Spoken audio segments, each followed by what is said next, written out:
Good evening, folks. As Jeff said, that we got the news yesterday that Kathy wasn't going to be able to join us tonight, and so I was asked to fill in for her, which is fine with me. I get to come out and see some old friends and meet some new ones, and gives me an opportunity to let you know what I know about our natural resources up in this neck of the woods. So thank you for the opportunity to meet with you, and it's pretty exciting to be here with one of the oldest conservation organizations in the state of Wisconsin.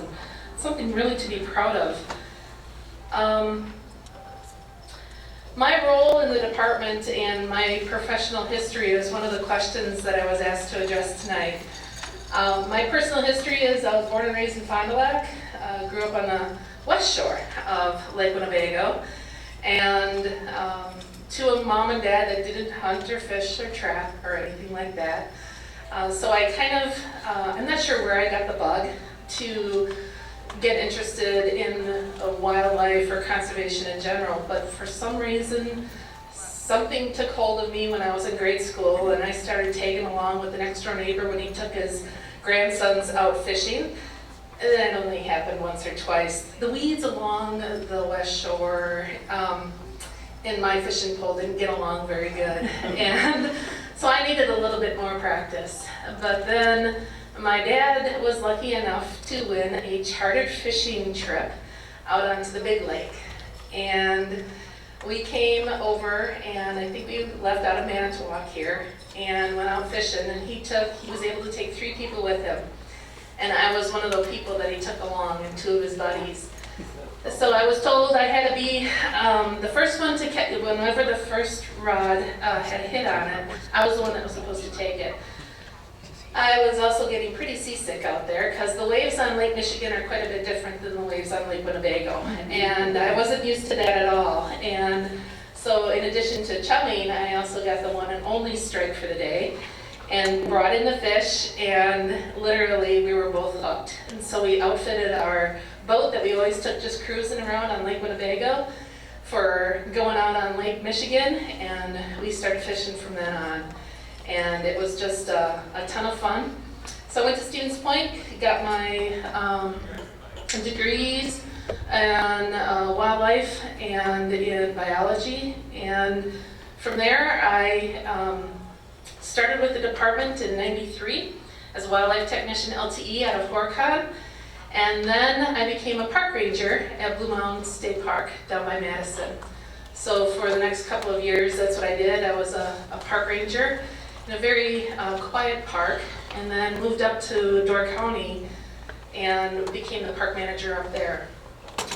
Long story short, ended up over in Shawano for another position, and then to Green Bay for my last 2 positions, which one was dealing with all of the land programs for the 16 counties up here in northeast Wisconsin, and then about 5 years ago I became the regional director, now called the secretary's director.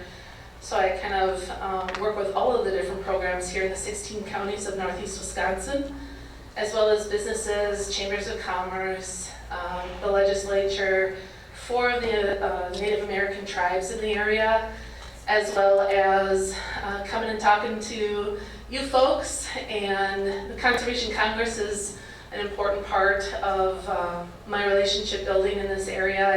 I enjoy talking with those guys and working with them. And just in general, just being in the area. I've lived all over the place in northeast Wisconsin, and it'll always be my home. So again, I really appreciate you having me here tonight. So a couple of things that are still going on within the department that we thought you would be interested in hearing more about is the Adopt a Wildlife area. And there's a general sense that there's resources that have been dwindling a bit, as well as staffing that's been dwindling a bit. And Adopt a Wildlife area participants are able to work with the department a little bit more closely on the management goals for that particular wildlife area. And so for Manitowoc County, you've got Collins, you've got a little bit of kill snake, and a real little bit of keel marsh. And there's opportunities there that you could work on that acreage with Natanya and other folks and making sure that those properties are really getting the management that they need, and it really ties you in with the habitat enhancements, invasive species control that you can help out with, and much more.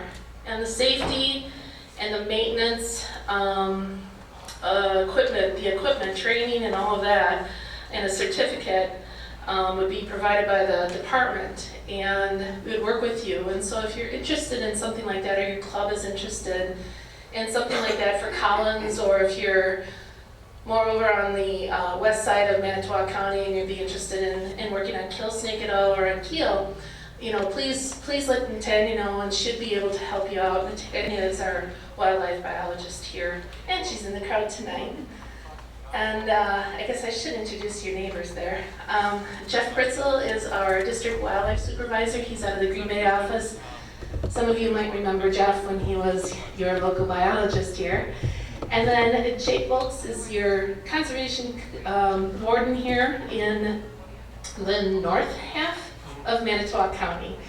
And so I'm glad that they're all three here tonight to help me answer any questions that you might have that are beyond my scope. So the other part that we would like to talk about is the recruitment efforts, and you guys have been doing a heck of a lot to enhance and bring more opportunities for Learn to Hunt courses and just participation into the area. And I want to personally thank you on behalf of the Secretary's office and the men and women of the department for the dedication that you have given and to forwarding and continuing on our conservation heritage. Clubs like you, we couldn't possibly do without you, and we're just very appreciative. Female participation is going up, and we're getting additional ethnicities that are coming through our Learn to Hunts, and that's great. We just need to continue to expand, and we can't do it without you guys. And so thank you very much for everything that you've done. I understand that you're also pretty well versed in the National Archery in the Schools program. Again, just an incredible program that continues to provide kids with opportunities to learn more and more about our various sports, and certainly archery is something that anybody can do, and it is just a really fulfilling and rewarding kind of sport for kids to get involved with. So one of the other questions that was provided was what's going on with the agency right now. We're in the process of filling several critical vacancies right now. We continue to post new positions pretty much every week.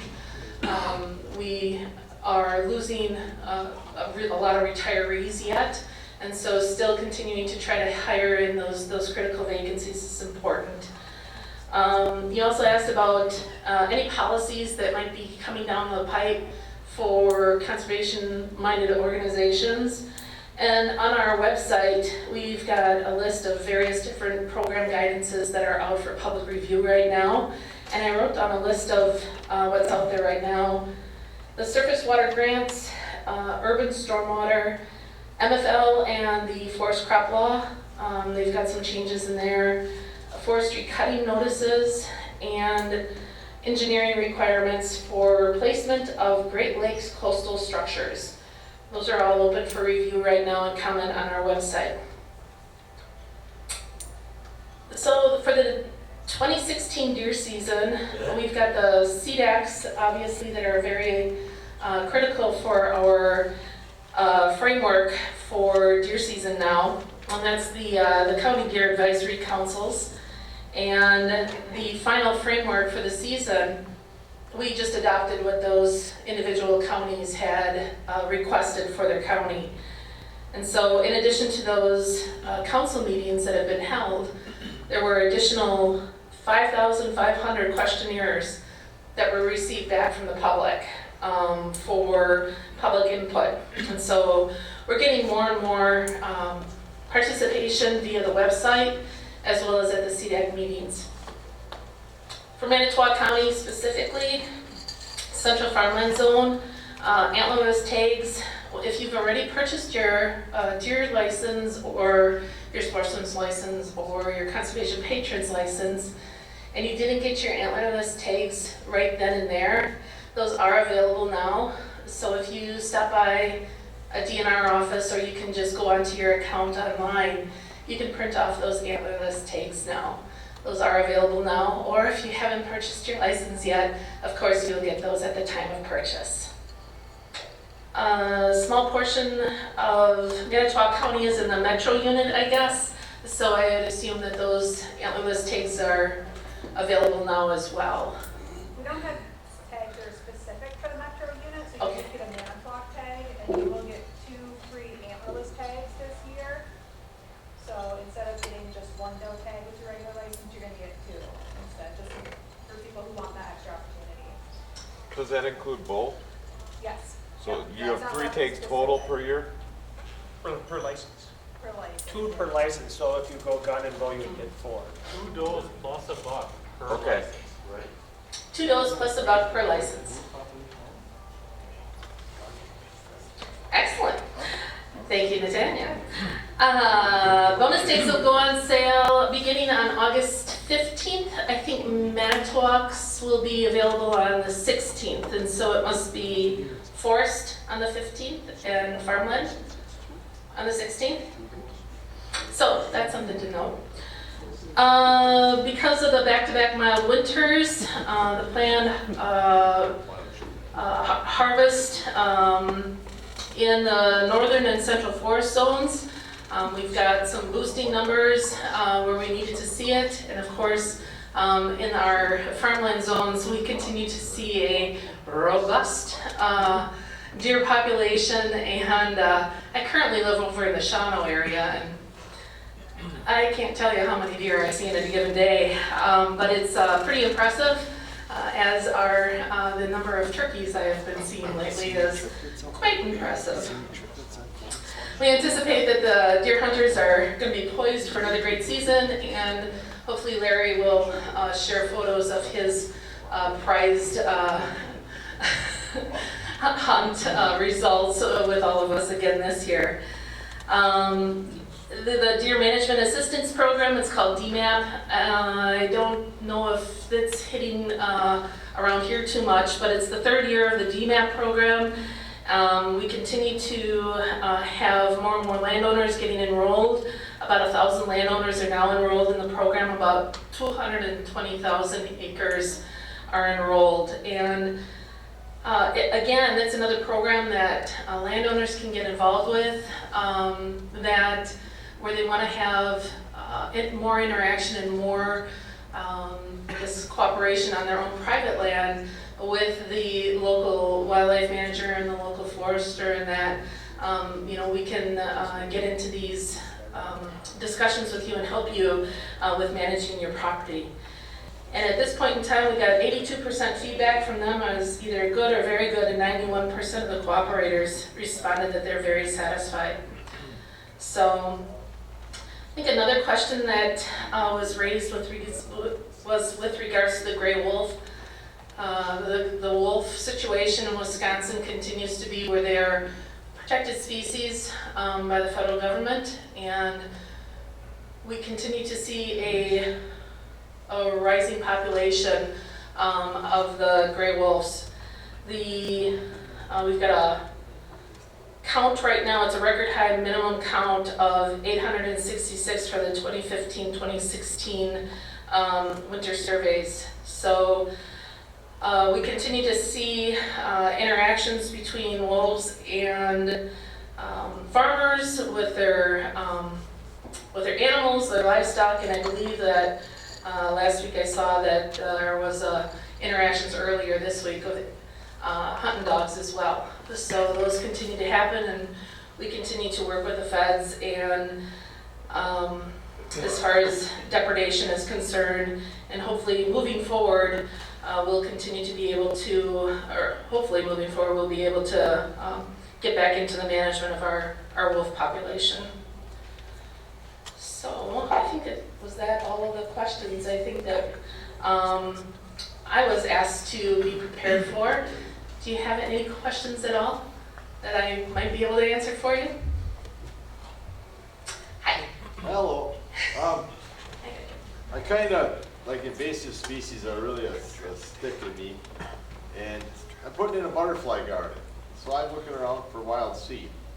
I found this wonderful, what I thought was a great wild seed, so I started reading the ingredients. Included is Dane's Rocket in there. And I'm like, how can this be legal to sell in the state of Wisconsin? Yes. Why isn't there anything being, I mean, for those of you that don't know what Dane's Rocket is, just wait another 2 years. What is it? It's a wild flower that's like it's like wild garlic, only worse. It starts in your wood lot. Eventually, it's going to kill all your trees, and no trees are going to grow back in there. Because it actually changes the pH of the soil. It's that real pretty purple and white flower that you see about mid-June. It's all over the place, especially along the lake shore down towards Cleveland area. And I guess Collins area is getting Still a little bit, yeah. pretty bad out that way. So it's an invasive. It's definitely an invasive, yes. Yes, non-native invasive species are certainly one of the banes of our existence at this time in Wisconsin, and Dane's Rocket is obviously one of those on the not good list. All we can do is continue to encourage folks to let us know when you find a product that is being sold here in Wisconsin, to let us know where you got that and essentially the circumstances behind it. And just report it to us so that we can follow up with that particular company or that seed source or the nursery or whoever is still selling that. Is it legal? I would have to look up. Question I'm Yeah. asking, is it actually legal or is it technically I found this seed? Because I'll be honest with you, I see that and I kind of hit delete right away. But I'm sure I could find that company again, isn't it? So it depends on if it's a Wisconsin company or not. Because if you're buying stuff over the internet, you can buy pretty much anything over the internet. It's whether or not they're actually selling it actively here in Wisconsin. And then the administrative code is code 40, NR 40, Natural Resources 40, for invasive species. And if it is on the list, you need to look and see if it's on the prohibited list or if it was restricted. And it depends. And so we'd have to dig down into it. I'll do a little bit more research and I'll get in touch with somebody. Yeah, you can call me. There's only 4 states that have any restrictions on Dane's Rocket, and one of them is Wisconsin. Oh, there you go. And you said Wisconsin is one? Yes, Okay, I'll see if I can find that. but there's That a seed lot pack. of the, American Meadows has it in all their wildflower mixes. There's a number of these internet-based seed sources that are selling. Okay. So just like your doctor or your dietitian would say, read the ingredients list before you go ahead and get that. Thank you. Yes? Can you explain why the department is getting rid of their science services people? I mean, geez, you guys dropped them down to just about nobody down there. So our science services section, I'm glad that all came up properly, has gone through not only a reduction in staff, but it's also been kind of reorganized or redistributed. I believe that what we've ended up with, the scientists that we have, and we still have scientists in all of the different fields. We've got fish researchers and fish scientists and wildlife ones and forestry ones, et cetera, et cetera. They're actually going to be more closely related or aligned within their programs. And so the wildlife biologists will be in with the wildlife part of the agency. We still will have a science services section, which will include folks that are more broadly based, looking at more of the socio and economic portions of the department. And so, for example, when we go about putting together a plan for, I don't know, let's just say Cisco or deer or something like that, there always needs to be this other look at it as far as the economic side of things and the social values of those. And so we need to have folks on staff that are are more in those social sciences areas, and so they will continue to be in the science services section. But if you're gonna be a fish biologist or a fish scientist or a fish researcher, then you're probably gonna be finding those folks in our actual bureaus for fisheries management or wildlife management. You're welcome. Hi. I would like you to comment on a headline that I just heard